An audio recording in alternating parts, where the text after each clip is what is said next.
Doble perwisyo ang idinulot ng bumulwak na tubig mula sa nabutas sa tubo ng Maynilad sa Maynila.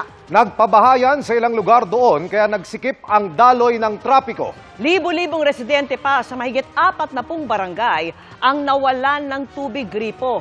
At nakatutok si Maki Pulido.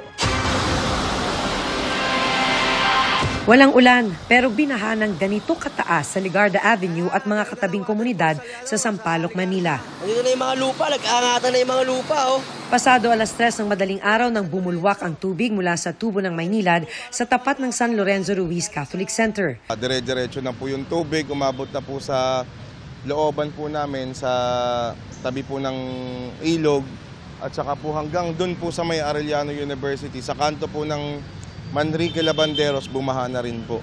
Dahil dyan, isinara ang bahagi ng eastbound lane ng Ligarda patungong Santa Mesa mula Mendiola. Nagdulot yan ng mabigat na traffic dahil tig one lane ang mga sasakyan sa westbound lane para sa counterflow. Binungkal na ng Maynilad ang bahagi ng kalsada para malaman ang dahilan ng pagkabutas ng primary line ng tubig. Pero hindi pa rin makapagbigay ng timeline kung kailan maayos ang kalsada para muli itong madaanan. Wala pa po kaming konkretong rason kung paano nangyari ito. Could be po ito is yung may tinatawag na water pressure surge na nagkukos ng pag-break ng ilang mga tubo namin. Bukod sa naipong tubig sa kalsada, nawalan din ng tubig gripo ang mga residente.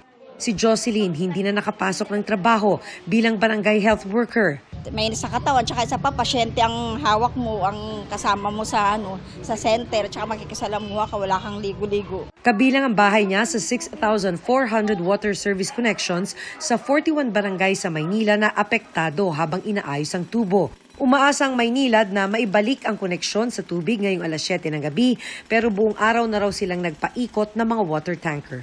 Para sa GMA Integrated News, Maki Pulido, nakatutok, 24 oras. Mga kapuso, kasama nyo kami 24 oras. Mag-subscribe sa GMA Integrated News sa YouTube.